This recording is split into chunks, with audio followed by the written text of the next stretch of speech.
ഇന്ന് തന്നെ ഡൗൺലോഡ് ചെയ്യൂ. കാണൂ നിങ്ങളുടെ ഫേവറേറ്റ് ഷോസ്. എന്നാ പിന്നെ ഞാനിപ്പോ സുനന്ദയെ വിളിച്ച് ഈ കാര്യം പറയുന്നില്ല. അവള് നിന്റെ നാവിൽ തന്നെ കേട്ടോട്ടെ. ശരി ഗോപാലമാമ. മോളെ, ഞങ്ങൾ വരുമ്പോ അനിയൻ സാറിനെ ഒന്ന് കാണാൻ പറ്റുമോ? പറ്റും. അനിയ സാറേ എപ്പോഴും അവിടെ തന്നെ ഉണ്ടാവും. ആ, കാണണം.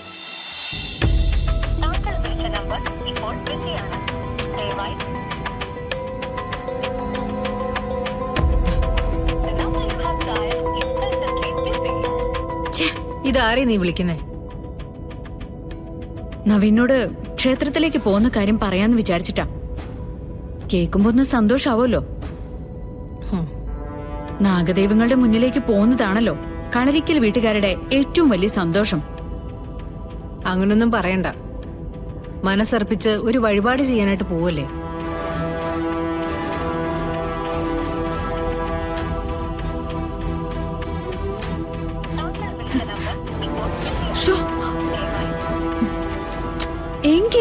എൻഗേജ്. എത്ര തവണ ഞാൻ വിളിക്കാം? ഒന്ന് തിരിച്ചു വിളിച്ചൂടെ? ചിലപ്പോ ബിസിനസിന്റെ വല്ലോ വീഡിയോ കോൺഫറൻസോ മറ്റോ ആയിരിക്കും.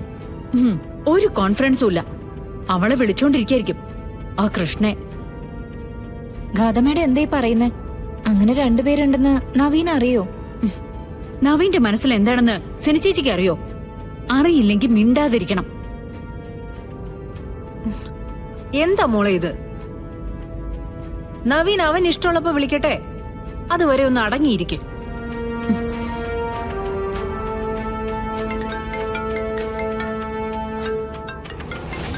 നവീനല്ലേ? ആ, ഹലോ. ഹലോ ഗാഥ. ആരോടാ ഇത്രയും നേരം സംസാരിച്ചോണ്ടിരുന്നേ? അവളോടാണോ?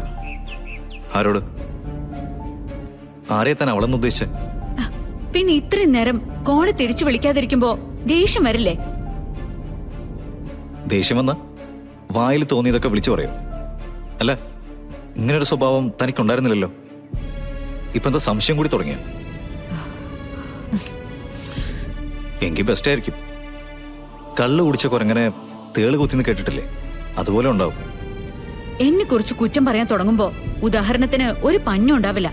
അതെനിക്ക് നന്നായിട്ട് അറിയാം. മോൾ കഥ പ്ലീസ്. എനിക്ക് ഇന്നൊരു പ്രധാനപ്പെട്ട മീറ്റിംഗ് ഉണ്ട്. ദയവീത് എന്നെ ബുദ്ധിമുട്ടിക്കരുത്. ഞാൻ ബുദ്ധിമുട്ടിക്കുന്നില്ല. ഒരിക്കലും ബുദ്ധിമുട്ടിക്കാൻ ആഗ്രഹിക്കുന്നുമില്ല. ഞാൻ കട്ട് ചെയ്തേക്കാം.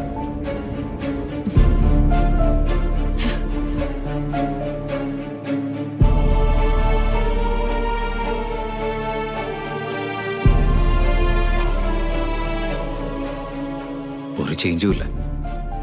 ഏതു നേരം ഇപ്പൊ ഇങ്ങനെ തന്നെയാ.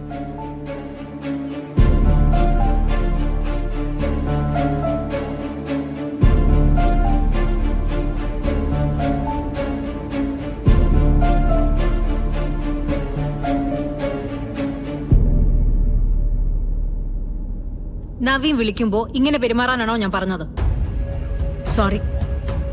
ചെയ്യാനുള്ളതെല്ലാം ചെയ്തു കഴിഞ്ഞിട്ട് പിന്നെ എന്റെ അടുത്ത് സോറി പറഞ്ഞിട്ട് എന്താ കാര്യം? നമ്മുടെ കൂടെ ജീവിക്കുന്ന ആളെ ഒരു വാക്കുകൊണ്ട് പോലും നോവിച്ച ചിലപ്പോ കുറെ വർഷം കഴിഞ്ഞാൽ പോലും ആ വാക്കിന്റെ മൂർച്ച ഒരിക്കലും കുറയില്ല. ഉള്ളിലും മുഴുവനും കൃഷ്ണനോടുള്ള സംശയം. അതും വെച്ചിങ്ങനെ എങ്ങനെയാ മുന്നോട്ട് പോവാ? സ്വന്തം മനസ്സ് ശുദ്ധമാവാതെ ഇനി ഏത് ദൈവത്തിന് മുന്നിൽ ചെന്ന് പ്രാർത്ഥിച്ചിട്ട് ഒരു കാര്യവുമില്ല. നോക്ക്, ഇപ്പൊ നമ്മൾ പോകുന്നത് അവസാന ആശ്രയം എന്ന് കരുതുന്ന ഒരു സ്ഥലത്തേക്കാ. അതിലെങ്കിലും ഒന്നും മര്യാദയ്ക്ക് കോൺസെൻട്രേറ്റ് ചെയ്യാം. Sorry mummy. ഇനി ഞാൻ ശ്രമിച്ചോളാം. I am really sorry.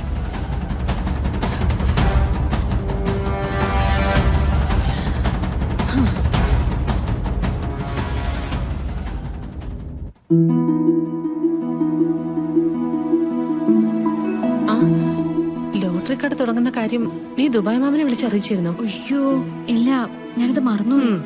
അതെന്ത് പണിയാ? അവരെ അറിയിക്കാതെ നമുക്കൊരു കാര്യമുണ്ടോ? നീ വേഗം വിളിച്ചു പറ. എന്നിട്ട് ഇറങ്ങാം നമുക്ക്. ശരി.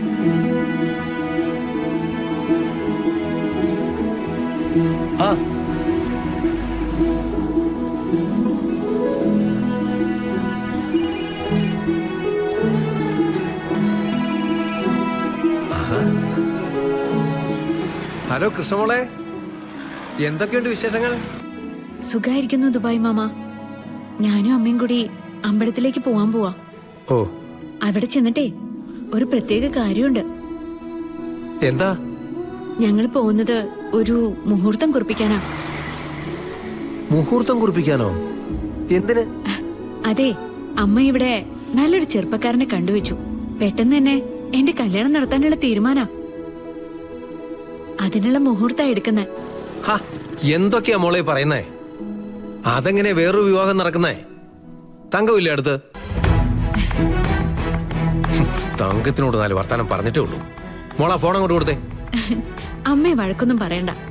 അങ്ങനെയുള്ള തീരുമാനങ്ങളൊന്നും ഉണ്ടായിട്ടില്ല.